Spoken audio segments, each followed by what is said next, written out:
একসময় নদী আর খালের শহর হিসেবে পরিচিত ছিল ঢাকা শহর, কিন্তু নগরায়ন, দখল, ভরাট এবং পরিকল্পনাহীন উন্নয়নের কারণে রাজধানীর অর্ধেকের বেশি খাল আজ হারিয়ে গেছে। এদিকে কয়েকদিনের ভারী বৃষ্টিতে রাজধানীর বিভিন্ন এলাকায় তীব্র জলাবদ্ধতার দেখা দিয়েছে। প্রশ্ন উঠছে, এটিকে আসলেই প্রাকৃতিক দুর্যোগ নাকি দীর্ঘদিনের অব্যবস্থাপনা ও খাল হারানোর ফল? হারিয়ে যাওয়া খাল কি ফিরে আনা সম্ভব আদৌ, নাকি ভবিষ্যতে ঢাকা আরো বড় জলাবদ্ধতার ঝুঁকিতে রয়েছে? এইসব প্রশ্নের উত্তর খুঁজতেই দেশ টেলিভিশনের নিয়মিত আয়োজন দেশ সন্ধ্যা। আপনাদের সঙ্গে আছি আমি শারমিন ন্যান্সি। আমাদের আজকের আলোচনার শিরোনাম নির্ধারণ করেছি আমরা, ঢাকার অর্ধেক খাল বিলীন। আলোচনা এগিয়ে নিতে আমাদের সঙ্গে দুজন সম্মানিত অতিথি যুক্ত হয়েছেন, তাদেরকে একে একে পরিচয় করিয়ে দিতে চাই। আমার ডানে আছেন আমিরুল ইসলাম কাগজি, সিনিয়র সাংবাদিক। আপনাকে দেশ সন্ধ্যার আয়োজনে স্বাগত জানাচ্ছি। ধন্যবাদ। আমার বামে আছেন এমিরেটাস অধ্যাপক ডক্টর আইনুন নিশাত, পানীয় জলবায়ু বিশেষজ্ঞ। আপনাকেও আমন্ত্রণ জানাচ্ছি আজকের আয়োজনে। আমরা যেমনটি বলছিলাম, একসময় নদী আর খালের শহর হিসেবে পরিচিত ছিল ঢাকা, কিন্তু আসলে প্রশ্ন হচ্ছে, এই যে বন্যা দেখা দিচ্ছে, ঢাকার অর্ধেকের খাল আসলে বিলীন, এটি আসলে পরিবেশ ও নগর ব্যবস্থাপনার জন্য কতটা ভয়াবহ সংকেত? আমি আমিরুল ইসলাম কাগজি আপনাকে দিয়ে শুরু করতে চাই। ধন্যবাদ আপনাকে। আমার সহ আলোচক, বিশেষ করে পানি এবং জলবায়ু সম্পর্কে বাংলাদেশে এখনো পর্যন্ত আমি বলবো, যারা গবেষণা করেন এবং অথরিটি নিয়ে কথা বলতে পারেন, তার সঙ্গেই আজকে আমার আলোচনার সুযোগ হয়েছে। তিনি হচ্ছেন প্রফেসর এমিরেটাস ডক্টর আইনুন নিশাত। তাকে আমি শ্রদ্ধা এবং সালাম জানাই। আজকে আপনার আলোচনার বিষয়টি অত্যন্ত গুরুত্বপূর্ণ এই কারণে, আপনি খেয়াল করেন যে ঢাকা শহরে উনি আমার চেয়ে আরও আগে ঢাকা শহরে এসেছেন। আমি যখন এসেছি 80-র দশকের একেবারে শুরু থেকেই, 80-81-র দিকে, তখন এসে দেখেছি অন্তত খাল তো আছে, বহু খাল, এই যে ধুলাইয়ের খাল বলি, তারপরে এই খাল একটা দুটা বলে শেষ করা যাবে না, প্রত্যেকটা খালে ওই ঝিল, পার্ক, মতি ঝিল যেটাকে বলি আমরা, সেখানেও কিন্তু বিশাল ঝিল ছিল। সেই ঝিলে পড়ে মানুষ মারা গেছে, ডুবে যে মারা গেছে, এরকম কাহিনীও আমরা ওই সময় পড়েছি, শুনেছি, দেখেছি। তো এই খালগুলো ছিল আসলেই পানি আমাদের উত্তর থেকে, মানে উজান থেকে পানিটা নেমে যেত বুড়িগঙ্গায়। আচ্ছা, 80-র দশকে সবচেয়ে বড় বন্যা হয়েছিল 88-তে। সেই সময় মতিঝিল এরিয়া, এবং আমরা তখন সংবাদপত্রে চাকরি করি, সাংবাদিকতা আমাদের শুরু হয়ে গেছে। আমরা এমন হয়েছে যে পত্রিকা বিছিয়ে আমরা রাতে পত্রিকা অফিসে ঘুমিয়ে রয়েছি, কেননা যেতে পারছি না, কোনো উপায় নেই। নৌকা চলছে, নৌকার রাত 12টার পরে, আমরা তো তখন 12টা 2টা 1টা 2টা পর্যন্ত আমাদেরকে পত্রিকা অফিসেই কাজ করতে হতো। সেই সময় একটা ভিন্ন পরিবেশ ছিল। তো সেই সময় দেখেছি যে পুরা ঢাকা শহর তলিয়ে গেছে, এবং ঢাকার আশপাশ দিয়ে, ঢাকার কিছু কিছু জায়গা সেই সময় ছিল একটু উঁচু, সেই জায়গাগুলোতে পানি ওঠে নাই, কিন্তু বাইরে চারিপাশে পানিতে ছয়লাভ হয়ে গেছিল 1988 সালে। সেটা ছিল সবচেয়ে বড় বন্যা। সেখান থেকে কিন্তু আমাদের কোনো রকম সেইটা থেকে উত্তরণ ঘটানোর যে একটা পথ ছিল, সেখান থেকে আমরা শিক্ষাও নেইনি, কিছুই করতে পারিনি। আমরা শুধু কি করেছি, ঢাকা শহরের চারিপাশে কিছু বাঁধ দিয়েছিলাম সেই সময়। সেই বাঁধগুলো ছিল এমন অপরিকল্পিত, সেই বাঁধের পরে কি হয়েছে, বাঁধের ভিতরে যারা ছিল, ছোট ছোট অনেক খাল ছিল, অনেক জলাশয় ছিল, অনেক পুকুর ছিল, যেগুলোতে অন্তত আর কিছু না হোক পানি, উপরের পানি এসে পড়লে সেখানে রিজার্ভার হিসেবে কাজ করতে পারে, সেগুলোও পর্যন্ত আমরা ভরাট করে দিয়ে, বিশেষ করে যারা লোভী, যারা ডেভেলপার, তারা সেই সমস্ত জায়গায় ডেভেলপমেন্ট করে ফ্ল্যাট বিক্রি করেছে, এবং এক একটা জায়গায় হয়েছে বহুতল বিশিষ্ট, এক একটা আমরা স্লাম বলতে পারি, মানে বস্তি, একটা বহুতল বিশিষ্ট বস্তি। ছোট ছোট বস্তি থেকে উঠাই নিয়ে মানুষ ওইখানে রাখা হয়েছে, এবং বাড়িঘরগুলো এমনভাবে করা হয়েছে একটার গায়ে আরেকটা লাগানো, যে সামান্যতম পানিও যে সেখান থেকে পড়বে সেরকমও জায়গায় রাখি নাই।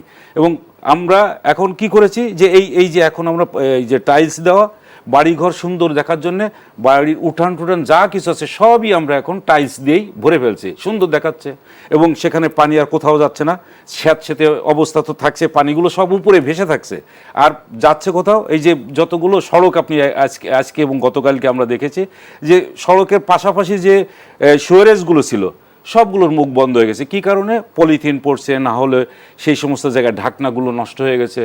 এইরকম অবস্থায় ময়লা পুরা ঢাকা আবর্জনার শহর ময়লা জন্য। আবর্জনায় স্তূপ হয়ে আছে। পানিটা পড়লে পরে এই মাত্রায় পানি পড়লে যে পানি কোথায় দিয়ে যাবে সেই জায়গাটুকু আমাদের কিন্তু রাখা হয়নি। আমাদেরকে খোলা আকাশ বলতে কোনো জায়গা আছে? এক যদি আমরা বলি শুধুমাত্র রমনা পার্ক, ওপাশে সরোয়ার্দী উদ্যান আর এই যে সংসদ ভবন, এর বাইরে আর আপনি তাকিয়ে দেখেন কোথাও পাবেন না। যদি হাতির ঝিলটা কোনোভাবে ওই সময় যদি দখল মানে গভর্নমেন্ট যদি হস্তক্ষেপ না করতো, ওটাও কোনো না কোনোভাবে সব দখল করে ফেলতো। দখল করে ফেললে পরে আর আমরা এই হাতি ঝিলের মতো যদিও দুর্গন্ধযুক্ত পানি আমরা পাই ওখানে, তবুও কিছুটা শ্বাস ফেলানোর মতো জায়গা আছে, ওই পথ দিয়ে যাবে। ওর পাশেই হচ্ছে এই যে রামপুরা খাল। রামপুরা এটা একটা বিশাল খাল ছিল, যে খালটা চলে গেছে বালু নদী টদী হয়ে ওই যে শীতলক্ষায় যে পড়ছে এবং সেটা দিয়ে নারায়ণগঞ্জে চলে যেতে পারে। সেটা এখন কি হয়েছে, একটা ড্রেন একদম, সেটাও পরিষ্কার করা যায় না কোনো অবস্থাতে। এবং ওর নিচে যে হারে পলিথিন আছে, এই পলিথিনগুলো সরাতে গেলেই পরে দেখা যাবে যে সরকারের একটা বড় ধরনের বাজেট নিয়ে নামতে হবে। আপনি ইসে যান, বুড়িগঙ্গা যান, বুড়িগঙ্গার ওপাশ দিয়ে ছিল হচ্ছে বালু, এই যে কি বলে তুরাগ নদী টদী, যেগুলো চারিপাশে আমাদের কিন্তু নদী আছে, চারিপাশে বালু নদী, তারপরে শীতলক্ষা, এপাশে তুরাগ, এপাশে বুড়িগঙ্গা। এই নদীগুলোই যদি আমরা শুধু চারিপাশ দিয়ে যদি ভালো রাখতে পারি, সচল রাখতে পারি, তার ভিতরে যদি প্রাণ সঞ্চারিত করতে পারি, তাহলে এই পানির প্রবাহটা ঠিক থাকতে পারে। কেননা আমরা দেহ থেকে যদি আমরা একটু দেখাই যে আমরা আমাদের রক্ত নালীগুলো যদি সচল না থাকে, তাহলে আমরা একসময় মারা যাব। আমাদের নদীগুলো কেন শুকিয়ে যাচ্ছে, তার আশপাশে আমরা ছোটোখাটো যত শাখা উপশাখাগুলো ছিল সবগুলো আমরা মেরে ফেলছি, আমরা নিজেরাই মেরে ফেলছি। আজকে শুধুমাত্র আপনি ঢাকা শহর কেন বলছেন, এই যে এর 3-4 দিন আগে চট্টগ্রামের যে অবস্থাটা হয়েছে, চট্টগ্রামের পাশেই তো আছে সাগর, সমুদ্র, যেখানে উপর থেকে পানি পড়লে পরে সে ভেসে যাবে সোজা চট্টগ্রামে সাগরে চলে যাবে, সেখানেও যাচ্ছে না।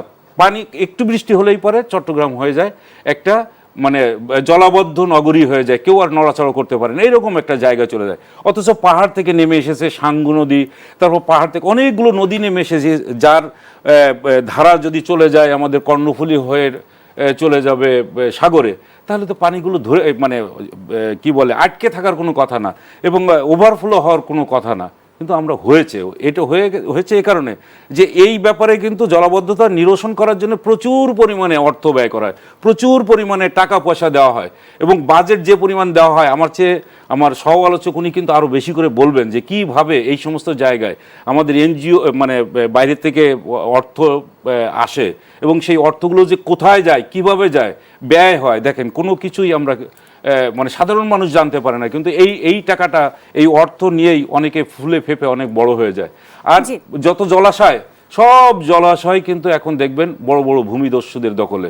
তারাই এই ভূমিদস্যুরা কি করছে, সেই সমস্ত জায়গায় বালু ভরাট করে দিয়ে এখন পুরাটাই ঢাকা শহর একটা কনক্রিটের শহর, যে কনক্রিটের শহরে আমরা এখন জলাবদ্ধতার মানে কঠিন একটা সমস্যার মধ্য দিয়ে আমরা সময় কাটাচ্ছি এখন। আমিরুল ইসলাম কাগুজি, আপনাকে ধন্যবাদ। আবারও আসবো আপনার কাছে। অধ্যাপক নিশাত, আপনার কাছে আমি জানতে চাই, এই যে বারবার বলছে জলাবদ্ধতার কথা, খাল পুনরুদ্ধার করলে কি আসলে বাস্তবিক অর্থেই ঢাকার জলাবদ্ধতা কমবে? আপনি কি বলতে চান? না, কমবে না। কারণটা হচ্ছে পানিকে তো যেতে হবে কোনো দিকে, যাবে কোন দিকে। জনাব কাগজি যে কথাগুলো বললেন আমি পুরোপুরি একমত, কিন্তু এগুলো একটু ব্যাখ্যা করা দরকার। এখন প্রথম ব্যাখ্যা করা দরকার বন্যা। ভাগ্যিস আপনি ব্যবহার করছেন জলাবদ্ধতা শব্দটা। জলাবদ্ধতা আমার কাছে বন্যা। আমি এই সাবজেক্ট বুয়েটে 25-30 বছর পড়াতাম, আমি এটারই মাস্টার। এখন বন্যা হচ্ছে একটা জায়গার ডুবে গিয়ে যদি ক্ষতি হয় তাহলে বন্যা। একটু উদাহরণ দেই, আপনি আশুলিয়া গেছেন, দেখেছেন, আজকে যান কোমর পানি, ওটা কেউ বন্যা বলবে না, কারণ জমিতে কোনো ফসল নেই, পানিতে ডুবে আছে ভালো। কিন্তু যদি এপ্রিল, মার্চ, ফেব্রুয়ারি, এপ্রিলে হাঁটু পানি হতো তাইলে বলতেন সিরিয়াস বন্যা, কারণ তখন বোরো ধান আছে, ধান নষ্ট হয়ে যাবে। এবং বাংলাদেশে এখন থেকে 50-60 বছর, 100 বছর আগে কৃষি ক্ষেত্রের সাথে বন্যাকে সম্পৃক্ত করা হতো, কারণ নগর অল্প কটা ছিল এবং নগরগুলোর নিজস্ব প্রাকৃতিক পানি নিষ্কাশনের ব্যবস্থা ছিল। তারপরও স্যার একটু আগে বললেন 87-88 কথা, 87-88 বন্যার পরে বাংলাদেশকে এত সিরিয়াসলি পর্যালোচনা করা হয়েছে জলাবদ্ধতা এবং বন্যা। চীনের সাথে রিপোর্ট তৈরি হয়েছে, ভারতের সাথে হয়েছে, নেপালের সাথে হয়েছে, ভুটানের সাথে হয়েছে, ইউএনডিপির সাথে হয়েছে, ওয়ার্ল্ড ব্যাংকের সাথে হয়েছে, ইউএস গভর্নমেন্টের সাথে হয়েছে, জাপানের সাথে হয়েছে, চীনের সাথে হয়েছে, কত রিপোর্ট। অর্থাৎ আমরা জানি কোথায় কী সমস্যা। এখন একটা মজার জিনিস হচ্ছে ঢাকা শহরটা একটু দেখি। ঢাকা শহরটা কচ্ছপের মতো। কচ্ছপ কেন? ঢাকা শহরের মেরুদণ্ড আছে, প্রগতি সরণি রামপুরের পাশ দিয়ে যেটা গেছে, যেটা মালিবাগ থেকে এসে ওইদিকে হানিফ সেতুর সাথে যুক্ত, তারপরে এয়ারপোর্ট হয়ে ময়মনসিংহ দিকে চলে গেছে। এর পূব দিকে ঢালু, এর পশ্চিম দিকে ঢালু, এর দক্ষিণ দিকে ঢালু, কচ্ছপের মতো। আর মাথাটা ময়মনসিংহ পর্যন্ত লম্বা হয়ে বেরিয়ে গেছে। তাহলে ঢাকার পূর্বপুরুষ যারা এই শহরটা স্থাপন করেছিলেন হয়তো 1000 বছর আগে, আমরা কিন্তু না জেনে কথা বলি।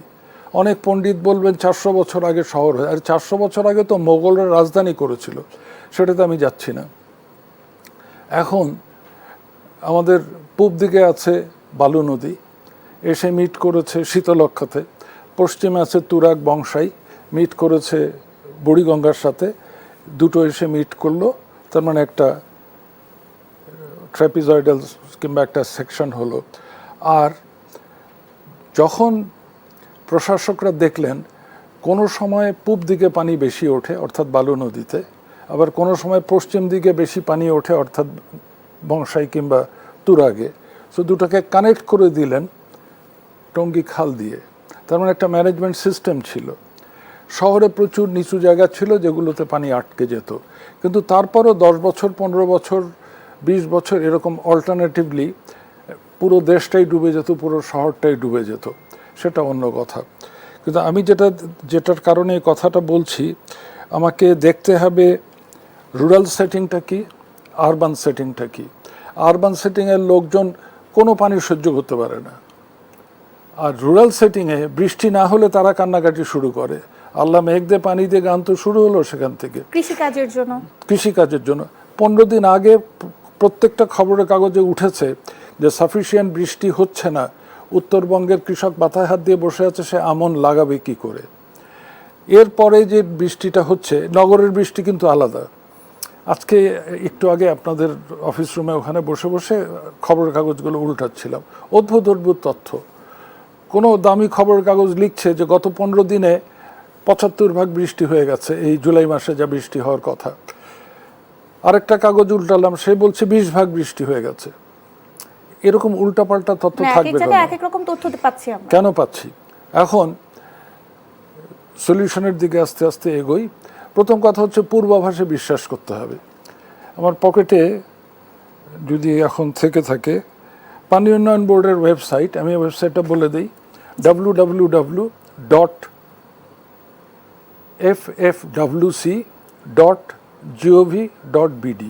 আপনি ঢোকেন এটাতে, প্রত্যেকটা নদীর বিভিন্ন পয়েন্টে নদীর পানির কি অবস্থা, প্রত্যেকটা শহরে, প্রত্যেকটা উপজেলাতে বৃষ্টির পরিমাণ কি অবস্থা, মাসের 1 তারিখ থেকে কতটা হয়েছে, আগামী 7 দিনে কতটা হতে পারে, নদীর পানি কতটা বাড়তে পারে।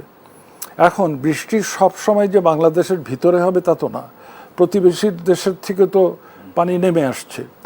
মেঘালয়, আসাম, ত্রিপুরা এই সমস্ত জায়গায় জুন মাসের শেষের দিক এবং এই জুলাইয়ের প্রথমে 300, 350, 400 মিলিমিটার বৃষ্টি হচ্ছে। সেই পানিগুলো নামবে, এখনও পুরোপুরি নামেনি, কারণ একমাত্র সুনামগঞ্জের ওইদিকে 2টো পয়েন্ট ছাড়া কোনো জায়গায় এখনও বিপদসীমায় নাই। তাহলে আমাকে প্রথমে বুঝতে হবে রুরাল সেটিং, ধানের সমস্যা। সেই দিক থেকে এই যে বৃষ্টি হয়ে গেল এবং পানিতে ডুবে গেছে, আমার কোনো আপত্তি নেই, কারণ এখন জমিতে আমন ধান কেবল সিডলিং লাগাচ্ছে, এটা নষ্ট হলো আবার লাগানোর সময় আছে। গ্রামের লোকের মাথা ব্যথা হচ্ছে ফসল নিয়ে, আর শহরের লোকের মাথা ব্যথা হচ্ছে তার প্রাইভেট প্রপার্টি, তার যাতায়াত, সমস্ত কিছু। যেমন ধরুন এই ফ্লোরে যদি হঠাৎ করে পানি জমে যায়, সবাই আমরা পালিয়ে চলে গেলাম, আপনি কার্পেট তুলে নিলেন, কিন্তু এই ফার্নিচারের কি হবে? এটা তো পার্টিক্সে তৈরি, এটা তো ফুলে যাবে, এটা তো নষ্ট হয়ে যাবে, পার্মানেন্টলি ড্যামেজড হয়ে যাবে। কাজেই নেচারটা বুঝতে হবে। এখন আমি আরেকটা ফ্যাক্টরে নিয়ে যাই। কিছু আছে প্রাকৃতিক কারণ, বৃষ্টিটা প্রাকৃতিক, এবং আমাদের 6টা ঋতু ছিল এক সময়, গ্রীষ্ম, বর্ষা, শরৎ, হেমন্ত, শীত, বসন্ত। এখন কিন্তু নেই। এখন বিরাট লম্বা বর্ষা এটা কি হচ্ছে। জলবায়ুর কারণে চেঞ্জ এটা জলবায়ু পরিবর্তনের কারণে হচ্ছে এবং দিনে দিনে আরও খারাপ হবে। সো প্রথমে হচ্ছে গ্রীষ্ম লম্বা হলো, তারপরে বর্ষাটা সরে যাচ্ছে, শরতের জায়গা নিয়ে নিচ্ছে, শরৎটা ছোট হচ্ছে, হেমন্ত নাই, শীতটা ছোট হচ্ছে, বসন্ত নাই। তাহলে এই রকম একটা পরিবেশের মধ্যে আমরা আছি। আমরা বাংলাদেশ সরকার ইতিমধ্যে জলবায়ু পরিবর্তনের মোকাবেলা করার জন্য কি করতে হবে তার দলিল তৈরি করেছে। তার সংক্ষিপ্ত নাম হচ্ছে ন্যাপ, ন্যাশনাল অ্যাডাপ্টেশন প্ল্যান। সেখানে পরিষ্কার বলা আছে 300 মিলিমিটার বৃষ্টি হতে পারে, এইটা ধরে রেখে নগরগুলোর জন্যে, আমাদের 43টা নগর আছে, তার জন্য তোমরা প্রস্তুতি নাও। এবং এটা সামনের বছর হয়তো রিভাইজড হবে। যদি কোনোভাবে আমাকে জড়িত করে সরকার, আমি বলবো এখন থেকে 500 মিলিমিটারের জন্য রেডি হও, সারা মাসে না, একদিনে। তাহলে 500 মিলিমিটার বৃষ্টি যদি হয় একদিনে, তাহলে আমি আর আপনি এই ভবনে আসতে গেলে নিচে নৌকার থেকে নামতে হবে। So this is the forecast. হ্যাঁ, কালকে কি পরশু তার পরের দিন হবে না, আগামী 40-50 বছরের মধ্যে হবে। দিনে দিনে অবস্থা খারাপ হবে। তো আমি এই পর্যায়টা শেষ করি। রুরাল সেটিংয়ের অবস্থা একভাবে বুঝতে হবে, আরবান সেটিংয়ের অবস্থা বুঝতে হবে, পূর্বাভাসগুলো আমলে নিতে হবে। এখন পানি উন্নয়ন বোর্ডের পূর্বাভাস আমি বুঝি, কিন্তু আবহাওয়া দপ্তরের পূর্বাভাস আমি বুঝি না। আবহাওয়া দপ্তরের পূর্বাভাস খোল নলচে পাল্টে নতুন করে লিখতে হবে। তার জন্য কি করতে হবে? আবহাওয়া দপ্তর হচ্ছে ডিফেন্স মিনিস্ট্রির একটা অর্গানাইজেশন। ডিফেন্স থেকে বের করে এনে এটাকে ডিজাস্টার ম্যানেজমেন্ট অথবা সায়েন্স অ্যান্ড টেকনোলজিতে আনতে হবে, যেটা সাধারণ মানুষের বোধগম্য ভাষায় ফোরকাস্টটা দেয়। এই ফোরকাস্টটা তৈরি হচ্ছে ব্রিটিশ আমলে 150 বছর আগে। ও আগের অনুযায়ী, মানে আগে যেভাবে তৈরি হয়েছে এখনো ঠিক সেইভাবে চলছে, পরিবর্তন আসে, কোনো পরিবর্তন আসে। কক্সবাজারে যে আবহাওয়া দপ্তর যে মেশিনটা আছে সেটা তো কোনো কাজ করে না মনে হয়। এইখান থেকেই সেটা আবার সাইক্লোন, এবং খবরের কাগজে অদ্ভুত অদ্ভুত কথা লেখা হচ্ছে, নিম্নচাপ, এইটা বহু কিছু কম্বিনেশন। আমি ভাই বুঝি না। আমার কথা হচ্ছে বৃষ্টি হবে আগামী 3 দিন, আগামী 7 দিন। আবহাওয়া দপ্তর পরিষ্কার পূর্বাভাস দিচ্ছে, কিন্তু এমন ভাষায় দেয় যেটা আমরা বুঝি না। এই কাজটা করতে হবে। ধন্যবাদ। জি, অধ্যাপক নিশাদ, আপনাকে ধন্যবাদ। আমিরুল ইসলাম কাগজি, আপনার কাছে আমি আবারও যেতে চাই। এই যে বছরের পর বছর খাল দখল ও ভরাটের ঘটনা ঘটছে, কিন্তু আসলে আমরা এর ক্ষেত্রে জবাবদিহিতা আসলে কেন নিশ্চিত হচ্ছে না? কেন খালগুলো বারবার দখল হয়ে ভরাট হয়ে মানে নগরায়ন হচ্ছে নতুন করে, কেন? ধন্যবাদ আপনাকে। ব্যাপারটা হয়েছে যে এই খাল দখল, ভূমি দখল, অবৈধ সম্পদ দখল, এগুলো করতে গেলে পরে একক ব্যক্তি কেউ করতে পারে না। এর সঙ্গে সরকারের বা ক্ষমতাশালী কোনো কর্নারের একটা সাপোর্ট থাকতে হয়। তো এই সমস্ত সাপোর্ট নিয়েই এইগুলো করা হয়। ফলে এইটার পরিপ্রেক্ষিতে যারা ক্ষতিগ্রস্ত হয় তাদের ভয়েস কিন্তু খুবই মিনমিনে, তারা বেশি ভয়েসটা রেইজ করতে পারে না। ফলে হয় কি, আমাদের এখানে যত দখলদারি যা কিছু আছে দেখবেন সব হলো এরকম ক্ষমতা ছত্র ছায়ায় থেকেই করা হয়েছে। আমি কিছুক্ষণ আগেও যে বললাম যে আপনার আশুলিয়ার কথা স্যার বললেন, আশুলিয়ায় বিশাল এরিয়া দখল হয়ে গেছিল, এবং সেটা কী ছিল, বলা হয়েছিল যে পানি সরবরাহের জন্যে যেটা উন্মুক্ত থাকার কথা সেটাও পর্যন্ত দখল করে নিয়েছিল, এবং এমনভাবে দখল করে নিয়েছিল সেটাকে কেউ মানে রোধ করতে পারছিল না। আমাদের পত্রপত্রিকা, অনেক পত্রপত্রিকা সেই সময় প্রকাশিত হয়েছিল। কাগজে আমরা আবারও আসবো আপনার কাছে, একটি বিরতির সময় হয়েছে। দর্শক, দেশ সন্ধ্যায় নিচ্ছে একটি বিরতি।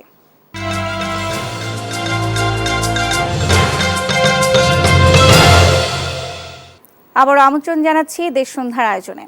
আমি আবারও আলোচনায় ফিরে যেতে চাই আমিরুল ইসলাম কাগজি, আপনার কাছে। বিরতির আগে যেটি বলছিলাম, আসলে জবাবদিহিতা নিশ্চিত করার কথা। জবাবদিহিতা নিশ্চিত করার বিষয়টা শুধুমাত্র যে এক জায়গায় করবেন এইটা তো হলো না, সারা দেশ নিয়েই যখন আপনাকে চিন্তা করতে হবে। আপনি মানে স্যার আরও বেশি জানেন, আমাদেরও খুব বেশি জানা আছে। যশোরের মনিরামপুর, কেশবপুর, এই জায়গায় ভবদহ বলে একটা জায়গা আছে যেখানে প্রচুর পরিমাণে খেজুর গাছ ছিল। খেজুরের রস বলতে যেটা বোঝায়, ওই জায়গা থেকেই কিন্তু বেশি আসতো। সেই জায়গাটা এখন দেখবেন যে সারাক্ষণ পানিতে একেবারে ডুবে থাকে। সেইখানকার মানুষের জীবনযাত্রা কি পর্যায়ে থাকে এটা দেখলে পরে আপনি মানে চোখে পানি ধরে রাখতে পারবেন না, বিষয়টা এই রকম জায়গায়। অথচ সেই সমস্ত জায়গার মানুষ তো একসময় এই ফসল উৎপাদন করে তারা জীবন জীবিকা নির্বাহ করেছে, এখন সেই জায়গাগুলো হচ্ছে তাদের চোখের পানিতে ওই পানি আরও বাড়তে থাকে। তো ওইখানে ছিল কপোতাক্ষর পাশ দিয়ে চলে গেছে, কপোতাক্ষরটা চলে গেছে সাগরে, কিন্তু এর মধ্যেই শেষ হয়ে গেছে, কোথাও কোথাও তার সেই স্রোতধারা বন্ধ হয়ে গেছে, যেটা পদ্মা থেকে এসে গঙ্গা, আমরা জিকে প্রজেক্ট বলি, গঙ্গা কপোতাক্ষ প্রজেক্ট, এটা বন্ধ হয়ে যাওয়ার কারণে ওই যে বৃষ্টির পানি, বৃষ্টি যখন একটু বেশি মাত্রায় হয় সেই সমস্ত জায়গায় এইটা আসে। তো সেখানে তো আর ওইভাবে দখল নেই, কিন্তু তবুও আমরা সেই জায়গাগুলোকে রক্ষা করতে পারছি না এবং এই জলাবদ্ধতাটাকে আমরা নিরসনও করতে পারছি না। তো এটা কে কার কাছে জবাবদিহি করবে? হয়তো কখনো কখনো সাময়িক পরিত্রাণ পাওয়ার জন্যে কিছু কিছু কাজ করা হয়, যে একটা খাল কেটে দেওয়া হলো, পানিটা চলে গেল ভৈরব নদীতে, ওখানে চলে গেল পানিটা রূপসা হয়ে চলে গেল হয়তো যত। আমি যেটি মিডিয়াতে দেখেছি 6 বছরে আসলে 708 কোটি টাকা খরচ করেছে 2 সিটি কর্পোরেশন। তো এক্ষেত্রে আসলে উন্নতি কেন হয়নি? না, উন্নতিটা হবে কোথায়, যাবে কোথায় পানি, যাওয়ার রাস্তাটা কোথায়? রাস্তাই তো রাখেন নাই। কোনো কাজই করে না না, কাজও করেছে, কাজ যে করে নাই তা না, কিন্তু যাবে কোথায়? কাজটা করতে হবে যে আপনার একটা খালের প্রশস্ত ছিল হয়তো ধরে নিলাম আমরা 40 ফিট, সেইটা তো এখন হয়ে এসে দাঁড়িয়েছে 10 ফিটে। এই 10 ফিট এখন আপনি পানি কিভাবে, আপনি এখান থেকে উত্তর থেকে যখন পানিটা নিতে যাবেন, ওই পানি কি ওটার ধারণ ক্ষমতা আছে এবং নিয়ে সে কি বুড়িগঙ্গায় নিয়ে যেতে পারবে? আপনার দুই পাশ দিয়ে দখল করতে করতে 10 ফিটে এসে দাঁড়িয়েছে। বিশাল খাল, সব ধুলাই খাল টাল, এত বড় বড় খাল ছিল, সেই খাল এখন যে দেখবেন যে মানে একেবারে 10 ফিট। তো 10 ফিট এটা তো মানে যে আমরা ডুবে মারা যাচ্ছি না, এটাই তো আমরা এখন এক ধরনের মানে আশীর্বাদ এটা আমাদের জন্য। আপনার পানি যে যাবে সোজা হচ্ছে এই যে এদিকে বালু নদীতে পানি যায়, ঢাকা শহরের পানি যাওয়ার জন্য 10 ফিট একটা ড্রেন দিয়ে কীভাবে যাবে? আবার ওই দিক থেকে আমরা কিন্তু পানি নিয়েও আসি, ওই যেটা সায়দাবাদ ওয়াটার ট্রিটমেন্ট প্লান্ট যেটা আছে, সেই পানি আবার ওই দিক থেকে নিয়েও আসি আমরা, কিন্তু যাওয়ার পথটা আমাদের খুবই মানে যাওয়ার পথ এটা নেই। তারপরে একটা পথ ছিল হচ্ছে লালকুটি দিয়ে, স্যার হয়তো নিচ দিয়ে একটা ইয়ে বড় খাল ছিল, যেটা লোহারপুল যে ছিল তার উপর দিয়ে, সেটা কি লোহারপুল? এখন সে লোহারপুল কি কিছুই নেই সেখানে। আগে যেমন ছিল নৌকা পার হয়ে যেতে গেলে সবাই ভয় পেত, মানে ডুবে যেত, মানুষ ডুবে মারা যেত, সেটা এখন কনক্রিটের রাস্তা এবং বিল্ডিং হয়ে রয়েছে। আপনার পানিটা যাবে কোথায়? পানি যাওয়ার কোনো উপায় নেই। এখন আপনি হাজার হাজার কোটি টাকা খরচ করে কি হবে? কি পানি আপনার উপর দিয়ে নিয়ে যেতে হবে বুড়িগঙ্গায়, আর তো কোনো জায়গা নেই। আপনি যে নিচে যে পানি যাবে, পানি যে নিচে আমাদের কিছু রিজার্ভার থাকে, যে সমস্ত জায়গায় পানি আমরা বলি কি এই যে মানে ওয়াটার, গ্রাউন্ড ওয়াটার যেটা, হ্যাঁ, সেটাও নেই আমাদের, যে পানিটা সেখানে যে অন্তত কিছুটা থাকবে তাও নেই। সেই কথাটা কিছুক্ষণ আগে যেটা বললাম, যে ওই যে মানে যে টাইলস বসাই দিয়ে আমাদের সেই পানি নিচে যাওয়ার পথটাও আমরা বন্ধ করে রেখেছি, পানি শোষণের যে জায়গাটা, হ্যাঁ সেটাও বন্ধ হয়ে রয়েছে। এই যে আমরা এখন ডিপ টিউবওয়েল দিয়ে পানি উপরে উঠাই, কয়েকদিন পরে ওই ডিপ টিউবওয়েল আর কোনো কাজে দেবে না। ফলে এই আপনি শুধু দখলের সবচেয়ে বড় জিনিস হচ্ছে দখল হয়ে যাওয়ার কারণে এখন আর কি করবেন আপনার করার কিছু নেই। আর ঢাকা শহরের যে চাপ, এখানে সারা বাংলাদেশের মানুষ মনে হয় যে সবাই চলে আসতে চায় ঢাকাতে। এখানে ঢাকায় যেখানে 60 থেকে 70 লক্ষ মানুষের বসবাসযোগ্য, সেখানে 3 কোটি মানুষ বসবাস করে। কোনো একজন ডিসি যারা বিভিন্ন জেলায় চাকরি করে, কোনো ডিসির ফ্যামিলি কিন্তু সেই মানে সংশ্লিষ্ট জেলায় নেই, তার ফ্যামিলি সব কিছু হচ্ছে ঢাকায়। ইউনো যাদের এখন গাড়ি বাড়ি অনেক কিছু দিয়ে দেওয়া হয়েছে, তারাও এখন উপজেলায় থাকে না, তারাও চলে আসে ঢাকায়। তারপর এইভাবে যদি আমি আরও অনেক কি বলে জনপ্রতিনিধি, রাজনীতিবিদ যারা আছে, গ্রামে বসবাস করে, চেয়ারম্যান, মেম্বার, এরকম আছে, হাজার হাজার টাকা দিয়ে বা কোটি কোটি টাকা দিয়ে তারা এখানে অ্যাপার্টমেন্ট করে তারা এখানে থাকছে, যে সব কিছু বলতে আছে ঢাকা শহর, এখানে লেখাপড়া সুবিধা ঢাকা শহর, তারপরে চলা মানে প্রশাসনিক সমস্ত কর্মকাণ্ড সুবিধা পাওয়া সবই হচ্ছে এখন ঢাকা কেন্দ্রিক। আচ্ছা, ঢাকা সব অফিস আদালত ঢাকায়, নৌবাহিনীর অফিসটা ঢাকায় থাকার কি দরকার আছে? বন্দরের যে অফিসটা সেটাও ঢাকায়, তারপরে মানে বিআইডব্লিউটিসি যত মানে যা, তারপরে জুট কর্পোরেশন, যে যে জায়গায় থাকার কথা সেই সমস্ত জায়গায় তো নেই, আছে সবই হলো ঢাকা শহরে। জি। ঢাকা শহরে থাকলেই পরে সেই মানে সমস্ত সুবিধা নিতে পারে। আর এখন অবস্থাটা এমন হয়েছে, এখান থেকে খুলনায় যাইতে লাগে মাত্র 3 ঘন্টা এখন। ফলে খুলনায় তো কিছুটা জি, থাকতে পারে, কারণ থাকে না সেখানে। খুলনাও এখন বেশ ভালো জলাবদ্ধতা হয়ে গেছে। এর পাশে যে সমস্ত নদীগুলো প্রায় শুকিয়ে যাওয়ার মতো হয়েছে। আমরা তো ওই যে আমি আবার ওই যে বাদাবনের মানুষ, ওইদিকে খুলনা একেবারে সেই বাদাবন বোঝেন না, সুন্দরবনকে যেটা বলে সুন্দরবন, এটা হচ্ছে বাদাবন, এটা জঙ্গল বলে অনেকেই। জি, জি। তো এই সমস্ত জায়গায় আগে আগে মানে আমরা কোনোদিন এই যে নদীতে নৌকায় উঠতাম যে চরের কাদা ধোয়ার জন্য, কামড় ছিল এক সময়, ওই কামড়ে আমাদের পা কেটে নিত, এরকম একটা অবস্থা জি, ছিল। আমিরুল ইসলাম এখন কাকুজি। সেই সমস্ত নদীগুলো শুকিয়ে গেছে, পানিগুলো যাবে কোথায়? এখানে জি, না আমি সরাই আবারও দেওয়া আসবো হলো। আপনার কাছে। অধ্যাপক নিশাত, আপনার কাছে জানতে চাই যে খাল দখল ও ভরাট বন্ধে বিদ্যমান আইন আছে কিনা, বা থাকলেও সেগুলো কেন কার্যকর হচ্ছে না? ধন্যবাদ। আমি হ্যাঁ, উত্তর হচ্ছে এগুলো বন্ধ করার মতো সাফিসিয়েন্ট আইন আছে কিনা। অবশ্যই আইন আছে। যারা খালগুলো, পুকুরগুলো, দিঘিগুলো বন্ধ করে অবকাঠামো তৈরি করছেন, তাদের জন্য 1995 আইন আছে, এনভায়রনমেন্টাল কনজারভেশন অ্যাক্ট। সেই আইন অনুযায়ী তার রুলস রেগুলেশন আছে, বহু কিছু আছে। এটা বিভিন্ন জায়গাতে পর্যালোচনা করে তারপরে একনেকে যায় প্রজেক্ট নিতে। প্ল্যানিং কমিশন তো সেটা চেক করে, তারা তো মূলত দায়ী, তারা কি করে অ্যালাউ করে। কাজেই আমাদের দেশে পর্যাপ্ত আইন আছে, পর্যাপ্ত প্ল্যান আছে। উনি যেমন 87-88 বন্যার কথা বললেন, তারপরে ফ্লাড অ্যাকশন প্ল্যান বলে একটা মহাপরিকল্পনা কাজ হয়েছিল, আমি তার সাথে খুব ঘনিষ্ঠভাবে জড়িত ছিলাম। বাংলাদেশে পানির সমস্যার সমাধানের জন্য যেখানে একেবারে লোকেশন ধরে ধরে কি করতে হবে তার রিকমেন্ডেশন দেওয়া আছে। তো কদিন আগে আমাকে একজন জিজ্ঞাসা করছে যে একটা নদীর, তিস্তা নদীর সমাধানের জন্য আমরা চীন থেকে বিশেষজ্ঞ নিয়ে আসছি। আমি তাদের বললাম যে 93-94-তে চীনারা যে সমাধান দিয়েছিল ওই রিপোর্টটা ওদেরকে বের করে দিলেই তো যথেষ্ট। সো কাজ করা আছে। সো হ্যাভিং সেড দ্যাট, আমি দুটো কথা দিয়ে যতটুকু সময় পেতে পারি। প্রথম কথা হচ্ছে আমরা করিটা কি। নতুন গণতান্ত্রিক সরকার এসছেন, আমরা তো একটা নতুন গণতন্ত্র ইত্যাদি নাম দিচ্ছি। এই গণতান্ত্রিক সরকারের কাজ হবে এতদিন যা করেছি সব ফেলে দেয়া। কারণ 1947-এ ব্রিটিশরা বিদায় হলো, কিন্তু তাদের শাসন প্রক্রিয়া রেখে গেল। এরপরে পাকিস্তান সরকার ওই একই জিনিস চালাতে থাকলো 47-এর পরে। 92-তে আর 91 যেটাই বলেন, দেশে একটা স্বাধীনতা আসলো, আবারও সেই পুরানো আমলাতান্ত্রিক কাজ চলল। কি কাজ চলল? ব্রিটিশ আমলে কোনো একটা প্রাকৃতিক দুর্যোগ হলে সাথে সাথে ত্রাণ বলে একটা কাজ শুরু করত, রিলিফ কিছু দেওয়া। তাই শুরু হয়ে গেছে এখন। আমলারা সেই পুরনো দলিল বের করে গতবার কি করেছিল, 77-78-এ কী করেছিল, 98-তে হয়েছিল, 2004-এ হয়েছিল, 2011-তে হয়েছে, কী করেছিল, রিলিফ দেওয়া হয়েছে। কি দিচ্ছে? রান্না করা খাবার এবং শুকনা খাবার। আরে ওর তো বাড়িঘর যাচ্ছে তাই অবস্থায়। আমরা যেটা চাই, মাননীয় প্রধানমন্ত্রী কদিন আগে বলেছেন এবং আমি শুনে অত্যন্ত আনন্দিত, যে আমরা জলবায়ু পরিবর্তনের এগেনস্টে সাস্টেনেবিলিটি, রেজিলিয়েন্স চাই, আমি যাতে মোকাবেলা করতে চাই। আপনি শুরুতে একটা কথা বলেছিলেন, ভবিষ্যতে কি অবস্থা খারাপ হবে? আরও খারাপ হবে, সেই লক্ষণ যাচ্ছে। টেম্পারেচার এখন পর্যন্ত পৃথিবীর গড় বেড়েছে 1.5 ডিগ্রি। এই শতাব্দীর শেষে আমি থাকবো না, আপনি থাকবেন, কাগজি সাহেব হয়তো থাকলেও থাকতে পারেন, তখন টেম্পারেচারটা বেড়ে 4 ডিগ্রি হবে। খাদ্য উৎপাদন অর্ধেক হয়ে যাবে।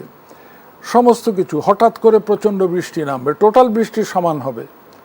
কিন্তু হঠাৎ করে যখন তার মানে প্রাকৃতিক দুর্যোগ বাড়বে, একই সাথে খরা বাড়বে, একই সাথে নদী ভাঙন বাড়বে, একই সাথে ভূমিধস বাড়বে, একই সাথে রোগবালাই বাড়বে, একই সাথে পোকামাকড় বাড়বে। সো এই জিনিসগুলো কিন্তু প্রেডিক্ট করা আছে, ডকুমেন্ট করা আছে বাংলাদেশের হয়ে। আপনি পরামর্শ কি দিবেন এই ক্ষেত্রে? পরামর্শ দিচ্ছি যে অ্যাকশন প্ল্যানগুলো আমাদের আছে, এগুলো সিরিয়াসলি ইমপ্লিমেন্ট করতে হবে এবং এর জন্যে ইন্টারন্যাশনাল লেভেল থেকে টাকা আনতে হবে।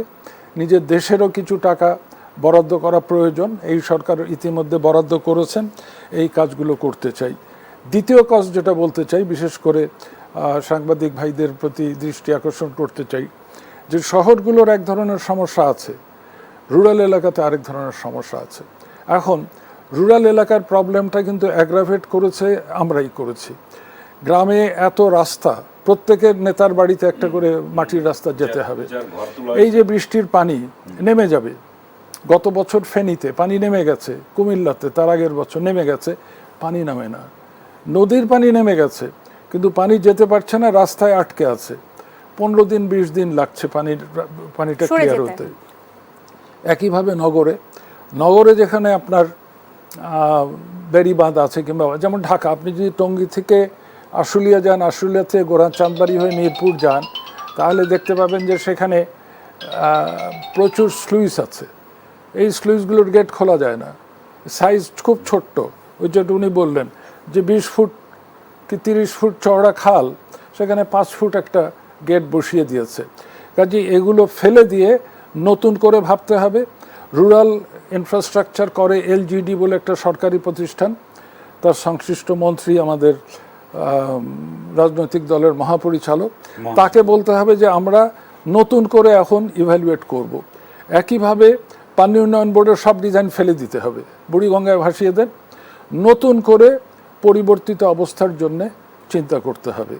রিলিফ আমরা চাই না, আমরা চাই মানুষ স্বাবলম্বী হোক, এই বিপর্যয়ের হাত থেকে নিজেকে নিজেই রক্ষা করতে পারুক। সরকার সেই লাইনেই কিন্তু কথা বলছেন, আশা করি তারা এটা কার্যকর করতে পারবেন। জি, অধ্যাপক নিশাত, আপনাকে ধন্যবাদ। সময় হচ্ছে একটি বিরতি নেবার, আমরা একটি বিরতি নিচ্ছি। দর্শক, দেশ সন্ধ্যার আয়োজনে নিচ্ছে একটি বিরতি।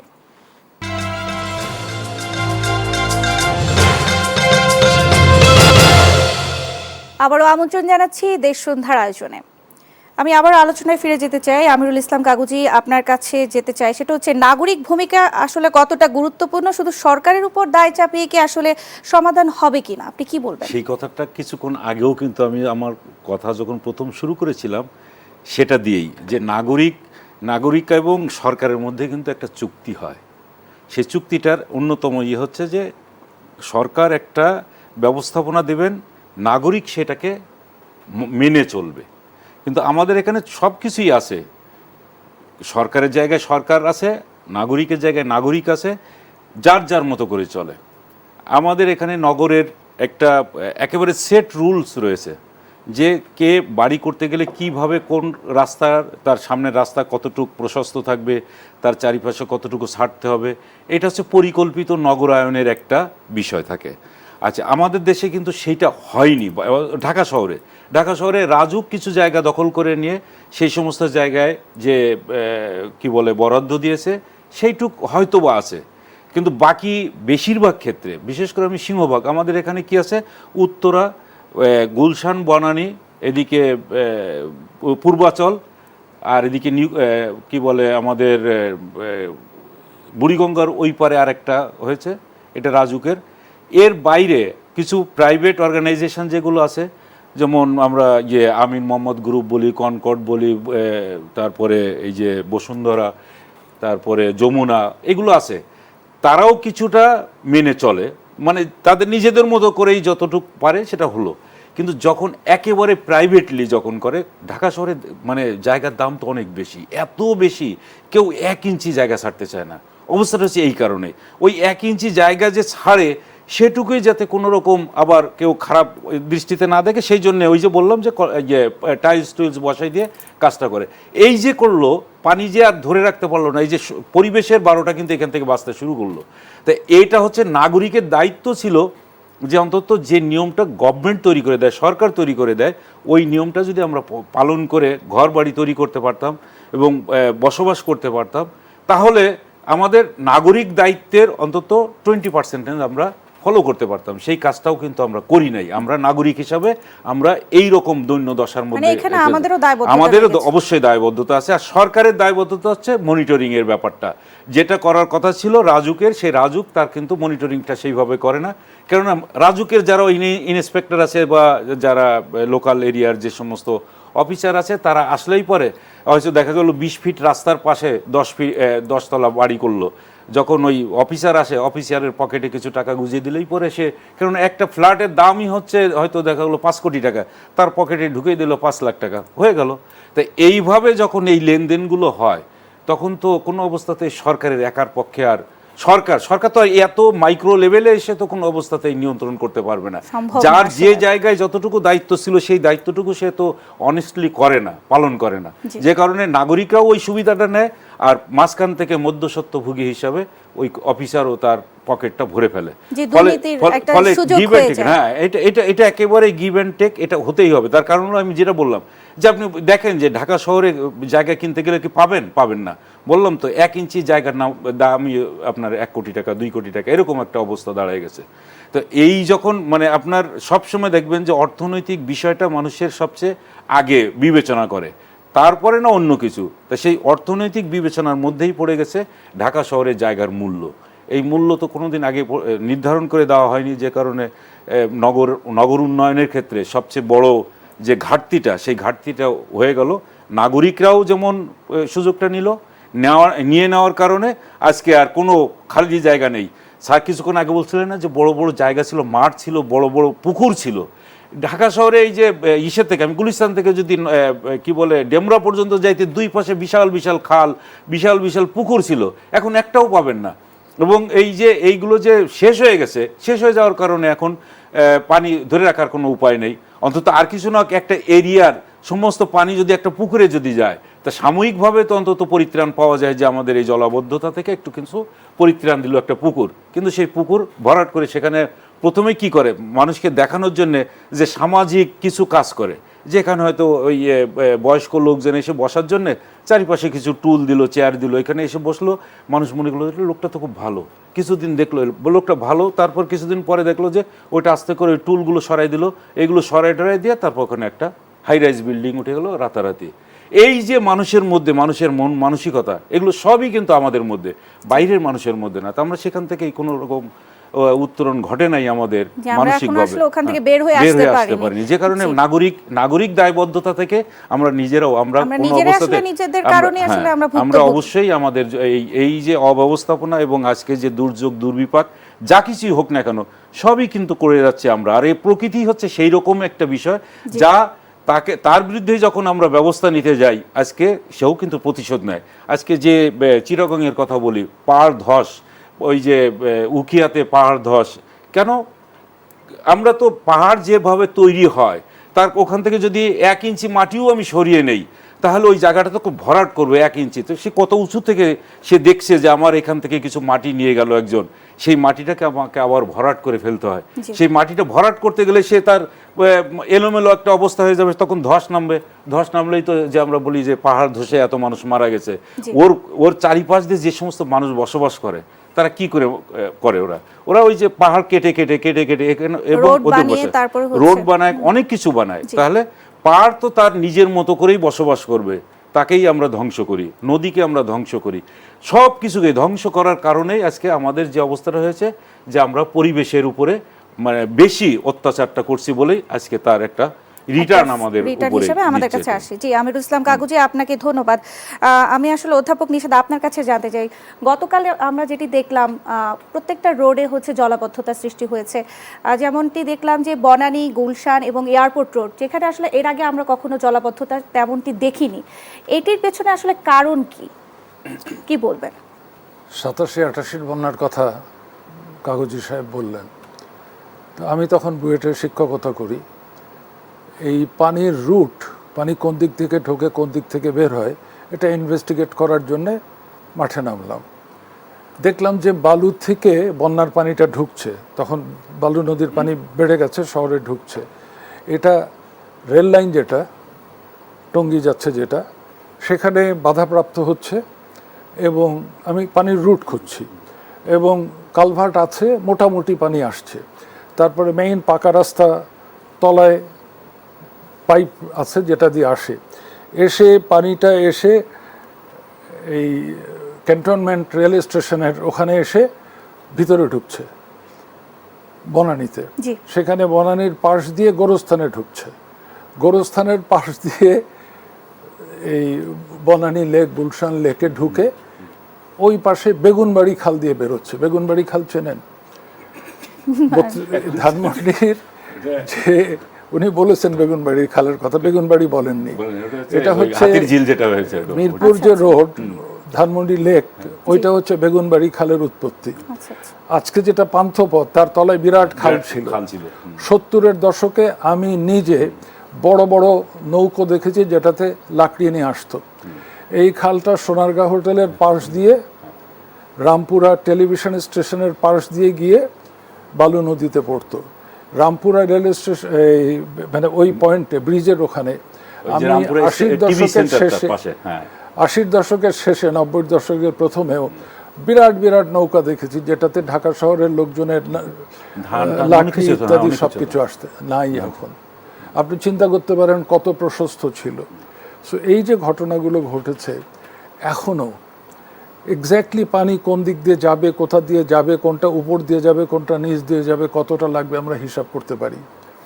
আমি এই সুযোগে আপনাকে অন্য একটা কথা বলি, সেটা হচ্ছে ল্যান্ড ইউজ প্ল্যানটা দেখতে হবে। গ্রামাঞ্চলের এক ধরনের ব্যাপার, শহর অঞ্চলে আরেক ধরনের ব্যাপার।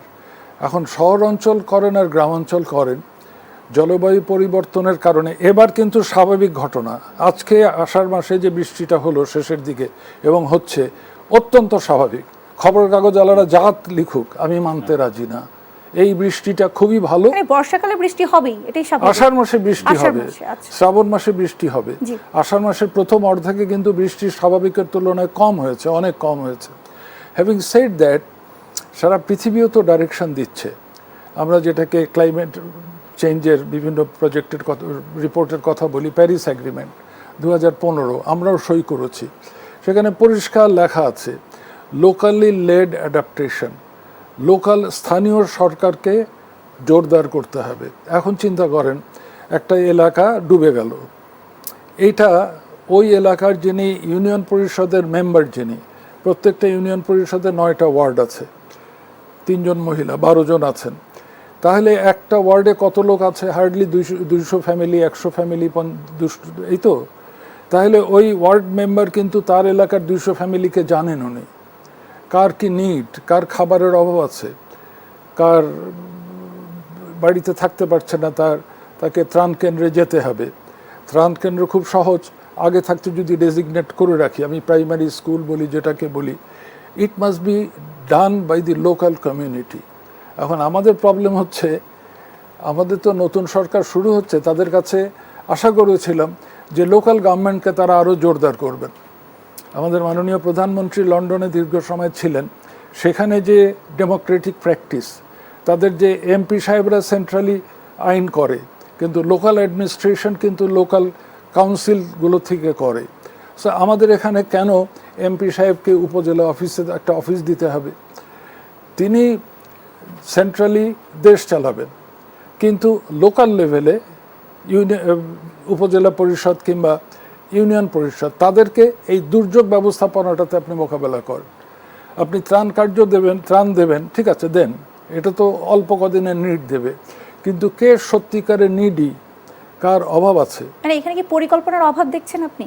না, পরিকল্পনার অভাব দেখছি না, কারণ কমিটি আছে, ইউনিয়ন পরিষদে এখানকার দুস্থ কারা, এখানকার বিধবা কারা, এখানে শারীরিকভাবে কার অসুবিধা আছে, কে লাঠি নিয়ে চলে, এর তালিকা আছে, কিন্তু এর অ্যাডমিনিস্ট্রেশনে গোলমাল আছে।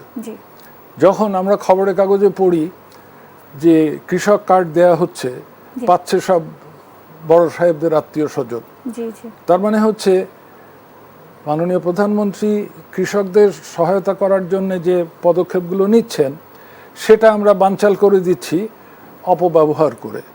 অর্থাৎ আমাদের যে নীতিমালা যেগুলো আছে, দুর্যোগ ব্যবস্থাপনার জন্য মন্ত্রণালয় আছে, ওই যে রিলিফ দেওয়ার কালচার, রিলিফ দেওয়া বন্ধ করেন, দেখবেন যে সবকিছু উন্নত হয়ে যাচ্ছে। মানুষের সক্ষমতা বাড়ান। জি, অধ্যাপক নিশাত, আপনাকে ধন্যবাদ। আমিরুল ইসলাম কাগুজি, আপনাকেও ধন্যবাদ জানাচ্ছি আমাদের সঙ্গে আজকে যুক্ত হবার জন্য। আমরা আসলে অনুষ্ঠানের শেষ পর্যায়ে চলে এসেছি। দর্শক, এই ছিল আজকে দেশ সন্ধ্যার আয়োজনে। ধন্যবাদ জানাচ্ছি সবাইকে।